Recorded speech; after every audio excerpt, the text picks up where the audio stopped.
Happy 67th episode, Justin. Happy 6-7 episode to you too. Oh, that's almost as good as our horrible Christmas sweaters. This is true. I'm very excited that we both have on festive gear. Yeah. You're Santa? Apparently, either that or I'm a really overweight elf. But is Santa an elf? Nice. Yes. I don't know. Or is Santa human who just lives forever because he's in ice cold North Pole? There's a lot of theories around that. I guess we'll never know. No. Just as good as our dad jokes. I'll do one more dad joke because I have the goat of all ugly Christmas sweaters. There we go. Dad jokes. So guess what? What's that? 6-7 is over. It's done just in time for the end of the year. If we're talking about it on this show, you can pretty much tell that it's been dead. Put a fork in it. Who left the turkey in the oven? Yeah. So there's a nice article on from the Atlantic that came out this week. Yep, grown-ups killed it. If you ask your kids or you say it to your kids, you'll get the best eye roll possible. So, but we had to mention it because coincidentally, our last live show of the year is episode 67. So it seemed kind of serendipitous, didn't it? Yeah, I can dig it. Yeah. But that's not the biggest news. It's people are shutting off their laptops. They're, putting up signs to say be back or we're closed this day or what have you. But it's still been a crazy week. I feel like this week has had a ton of stuff happen. I agree with that. I mean, it always kind of comes down to the wire. I'm used to seeing emails that revolve around like, hey, we've updated our, our privacy policy because no one reads those things during the holidays, right? You just fills up the junk box. But we've had a lot of good stuff. Specifically, our friends at Google have decided to enter real estate. Yeah. Now, technically, for anyone out there looking at this, they are now testing out. What they're doing is they're testing out searches for essentially single-family homes. So more on the Zillow side of sales. Right. So going after potentially the ILSs, swimming upstream, capturing, those clicks before they happen, showing your listings off before it happens. And I think this is just a great example of the shakeup that's happening inside of single family. What does this mean for multifamily, though? I mean, they're a stone throw away from doing multifamily listings. And this is a huge risk for anyone who's put a lot of eggs in one basket, whether you're a supplier that has, you're an ILS or you're a property that primarily focuses on one or two ILSs for a lot of your traffic. You need to take a real good look about getting back in the SEO game here. Yeah. And, people are already taking notice. Like it's not, I think the Zillow shares this week dropped 8% already, and this just launched. So people that are invested, fiscally or otherwise, they're already paying attention and saying where this is going to go. People are it's definitely not going to go away. It's going to be the top of 2026 as well. Yeah. Well, some stuff that's gonna, we're gonna keep talking about on this show probably for weeks to come because it's all kind of unraveling now, and it's not great. It's not great news. There's a couple things happening. There's some lawsuits that are affecting, workplaces, partnerships, residents, staff, a lot of stuff that's happening. One of the things the Wall Street Journal reported on very recently was a lawsuit by a former employee of Camden for harassment. And the part of the litigation is showing that the culture kind of some of their company culture or practices have opened the doors for possible harassment. So, yeah, it's a big deal. There's more to talk about it. It has to center around the hug culture. I recently read a post from somebody post OpTech that said, they were hugging the people they hadn't seen in the industry. There is a culture of being friendly, of making that kind of human connection, but obviously unwelcomed hugs, unwelcomed, attention is another type of risk. So Yeah. that's Yeah. that's And one. it, and the challenge here is, a one-time hug during the holidays versus, repeated hugs, which, are they both inappropriate? Like, there's just so much interesting conversation around this, right? So, oh yeah, thanks, Paul. So it was the Yes, so it's Washington not. Post, Yes. WAPO, yeah. But regardless, I would imagine this lawsuit will likely shake up some employee handbook policies. We all want a great culture at wherever we work. Justin and I have phenomenal culture at our at our Friday 1 hour a week jobs. Mhm. But once again, the challenge is, where do you draw lines? Where do you disseminate the differences in an employee handbook? And each property might have a different culture, but ultimately that's decided at the top.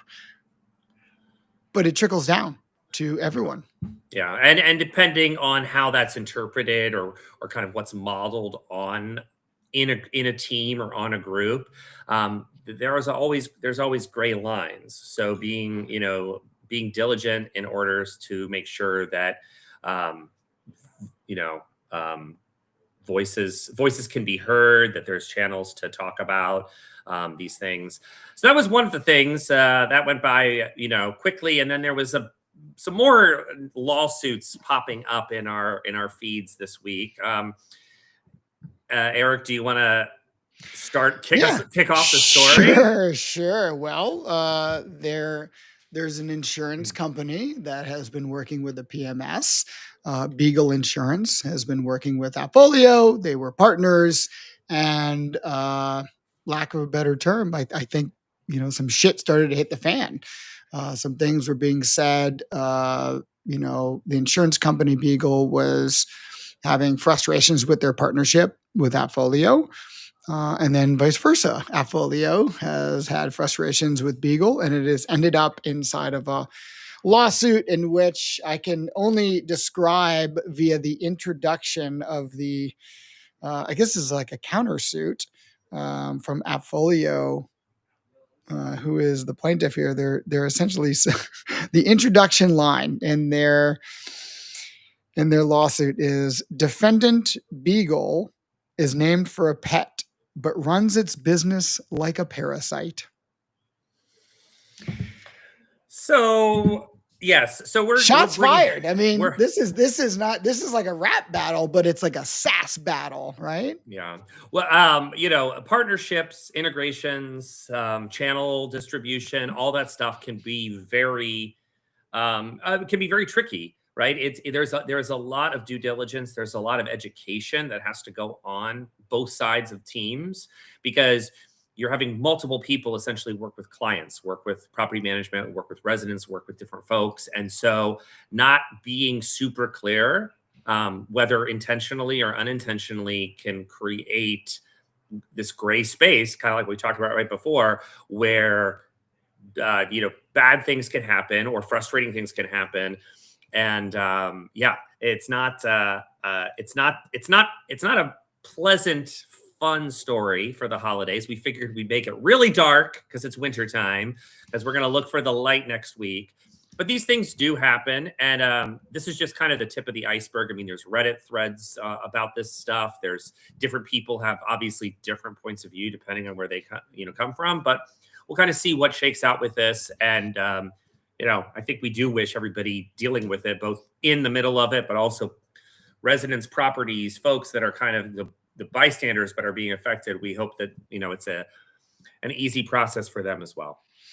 Yeah, always sucks when things bubble over into lawsuits. It happens.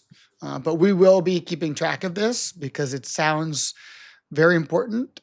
And little hilarious in the same breath here. So we wish both parties well and good luck, and hopefully you don't make the lawyers too rich on this one. Right. Yes. And so, but even more news. Not as dark. There was some updates, right, from our government. Oh my gosh, the government's working together to help multifamily. Holy cow! You can almost see it in Maxine Waters' face here. Uh, there It's is a new House bill out there where basically the government has been saying that black box systems are a risk, and that non-transparent data is under lots of scrutiny, and the whole trust us scenario is no longer working. So multifamily is really not being singled out here at all, but really owners and operators need to understand where accountability lies. And as of right now, this bill, from what I'm reading, is starting to shift some of the liability to the vendors, but it could potentially still expose owners and operators, right? So, you know, I'm continuing to track this year, but algorithmic accountability is becoming the norm, right? So if pricing or screening or recommendations are influenced by these like automatic systems, these AI systems, then the expectation is going to shift to you have to be able to explain things, document things, and show consistency.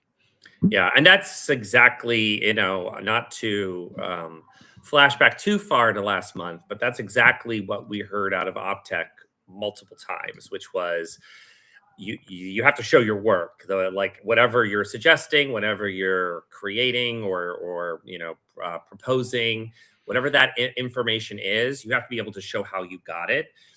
Eric and I both collectively and individually talk to people and tech folks that are working at that right now. They're delivering things to meet these expectations from the government and from consumers. I mean, and from the people that use it too. So yeah, the we didn't know defense is not gonna land very well in court here.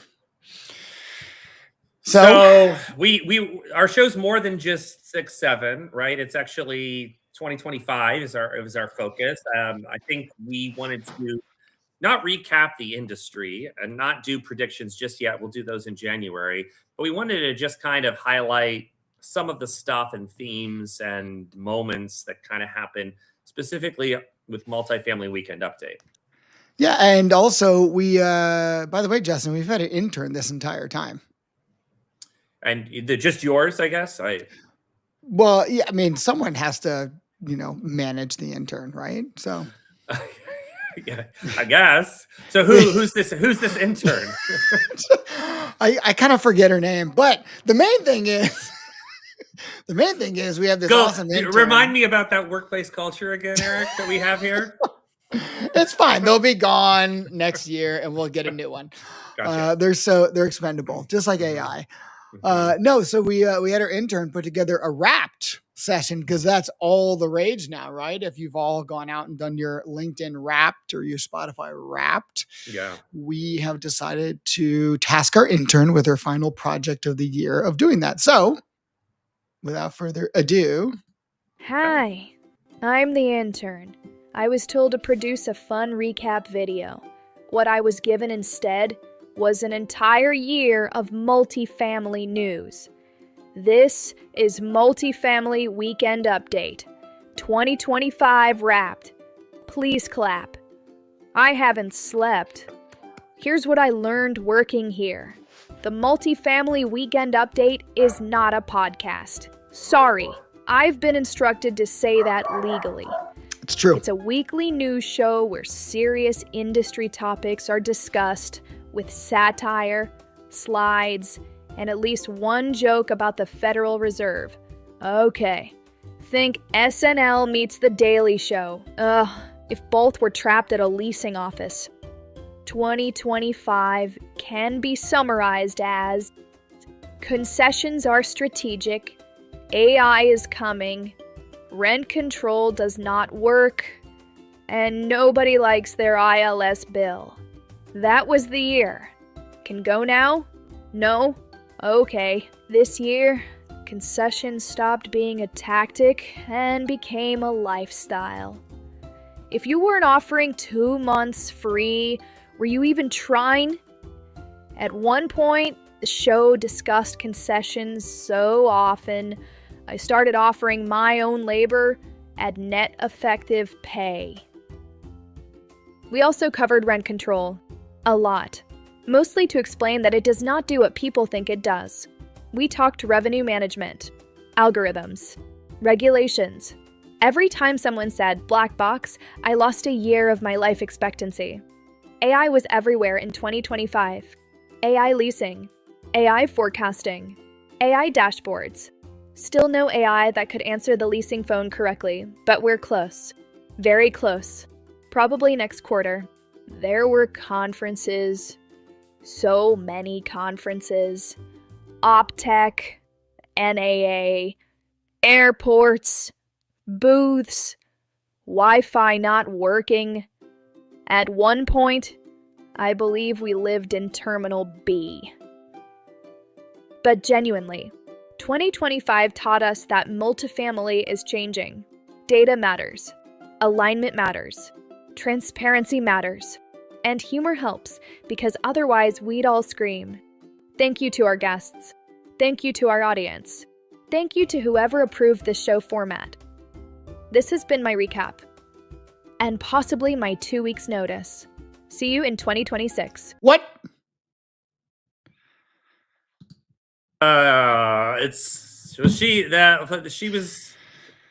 She was great. I didn't catch her name either, but maybe we'll see her in 2026. Now, I do appreciate that we're using, as anybody that knows how to say multifamily would guess, we're using AI. So Eric, talk a little bit about the AI that we are using.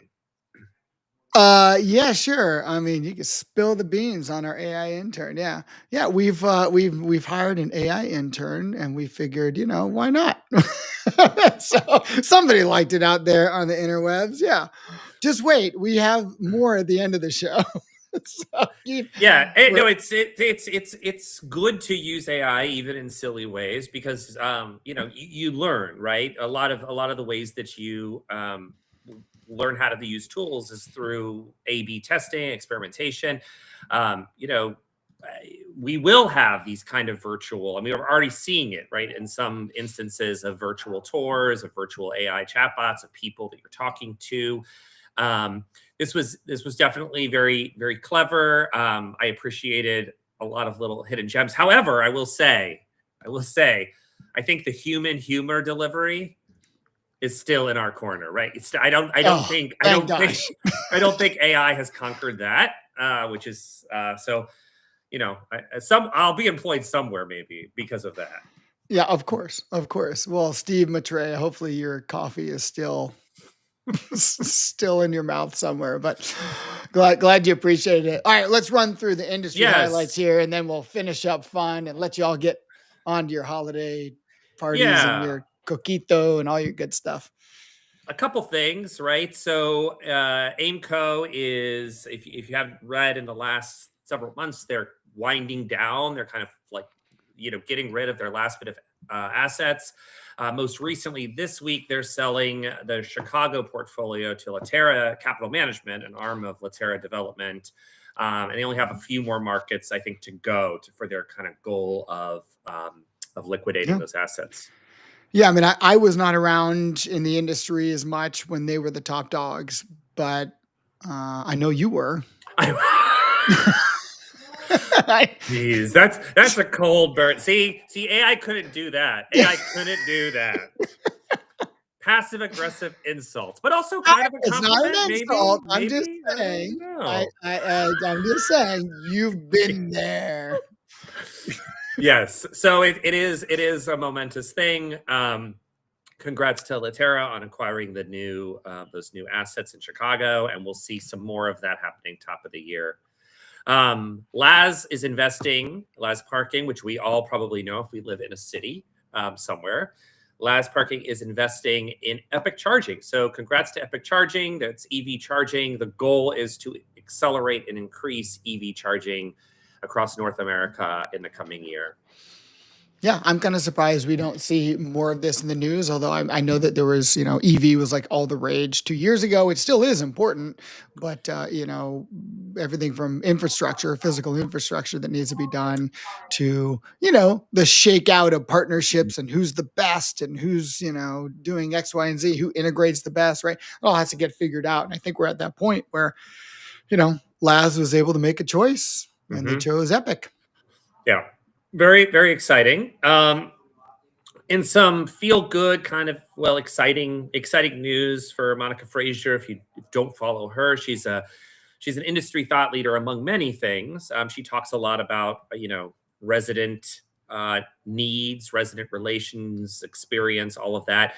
She is going into 2026 with a new title. And if you can't see me, I don't know who listens to this show. I don't think anyone listens. I think they all watch it, but I just use bunny ears because it's she's going to call herself resident professor. I love it. Yeah. Yeah. All right.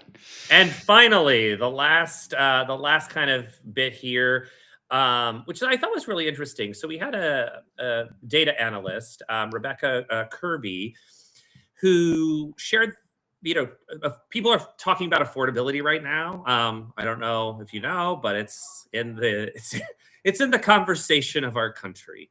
And she made a post about the fact that affordability isn't just your rental rates, and it's also groceries. And so she pulled together a chart. I don't know where the chart was sourced, probably with her firm or that she works with, but maybe they might be sharing it. You can check it out. Just showing the percentage of income spent on rent and groceries combined by state.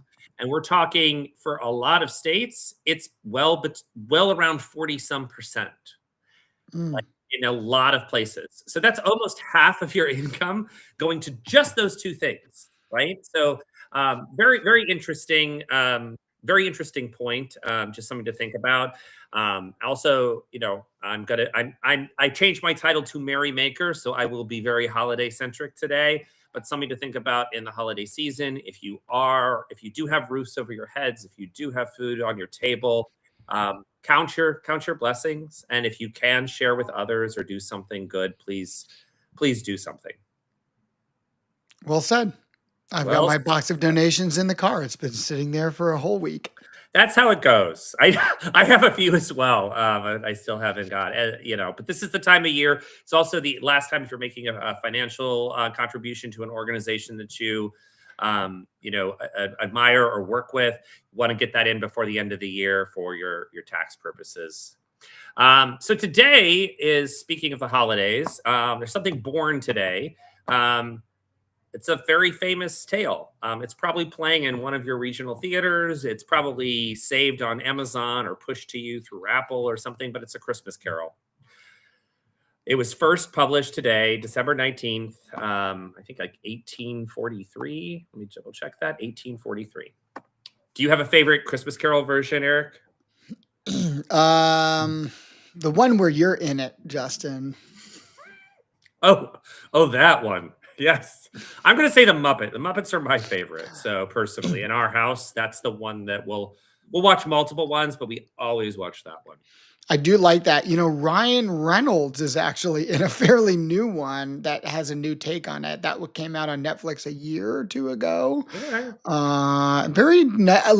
It's hard to remake a classic, right, and be successful with it. And I actually think they did a pretty darn good job. Mm-hmm. Yeah. And speaking of classics, someone else was born today. I don't know. I saw where this is going. It actually took me a second to put it all together because I didn't know. I don't know if you can tell. I mean, it's AI generated. We're really leveraging AI today in this episode. It's Mike Brewer. Happy birthday, Mike. Yeah, happy birthday, Mike. It was not 1843, so he is a lot younger than that. But it is his birthday, also December 19th. So yeah, happy birthday. He is the, what would you call him? Father Christmas. Father Christmas. Father of Multifamily Media Network, definitely. Yes. Yes. So he's supported and encouraged us. This is the year that that we've kind of partnered with them. We started working with them in February this past year, and it's been great. Yeah. It's been wonderful. And I actually, Mike did send something to us. Oh, nice. Okay. So Yeah. love to play it here before we wrap out. Sure. Thank you for the birthday wishes. I'm hoping for a renter-free end of the year. Honestly, I want to go on a long run and not return until 2026. Cheers to those who keep operations running smoothly. Definitely not you, AI. Special thanks to Justin and Eric for bringing a smile to my face this year. Now it's time to get back to revising our employee handbook. Brewer, out. Well, oh,